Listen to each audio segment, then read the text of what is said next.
Hi, everyone. Thank you for tuning back into Mo's Minute. So, it has seriously been a week.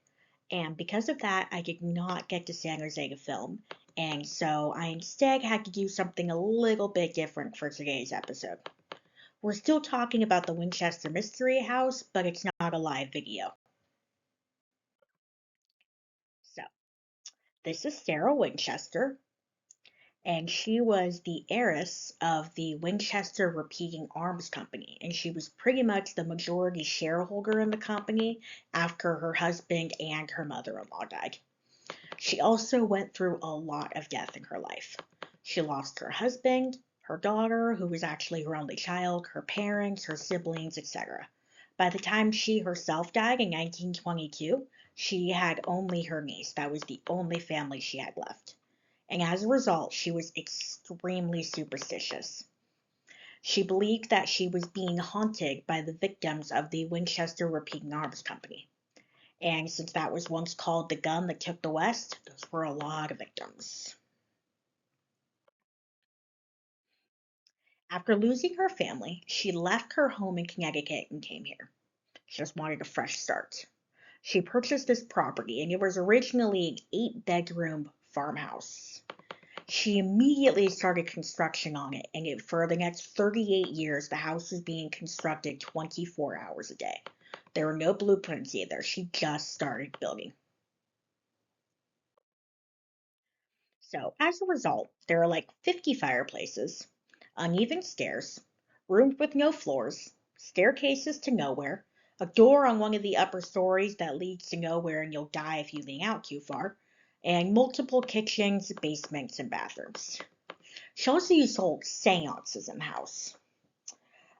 The only thing that stopped the construction was the 1906 earthquake because it scared the crap out of her. She was apparently trapped in her room until a servant was able to open up the door with a crowbar. And she never really fixed the damage either. The house was severely damaged in the earthquake, but she only did what she absolutely had to make the building structurally sound. And then she basically packed up and moved to Burlingame. The construction basically just stopped. It was never really finished.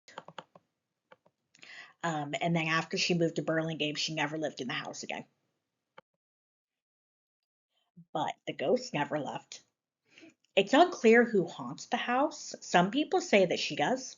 Other employees believe it's some of the workers, many of whom died during construction.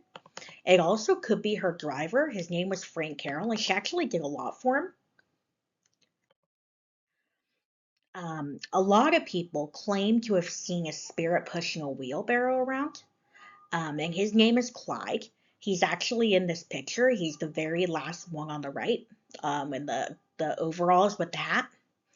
And whether or not he was actually named Clyde, or if that's just the name that people have given a spirit, I really couldn't tell you.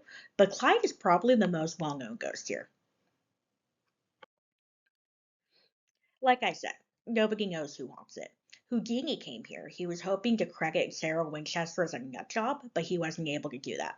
Most sources say that he left with more questions than answers, but he never provided any major details about his time. Other ghost hunting groups believe that during one of her many seances, Sarah probably opened up a portal to the other side. And then, maybe she was right, and maybe it is all the victims of her husband's rifle company.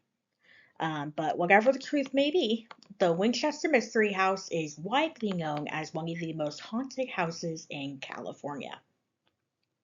So, I hope you enjoyed this, and tune in next week for another episode of Mo's Minute. Bye.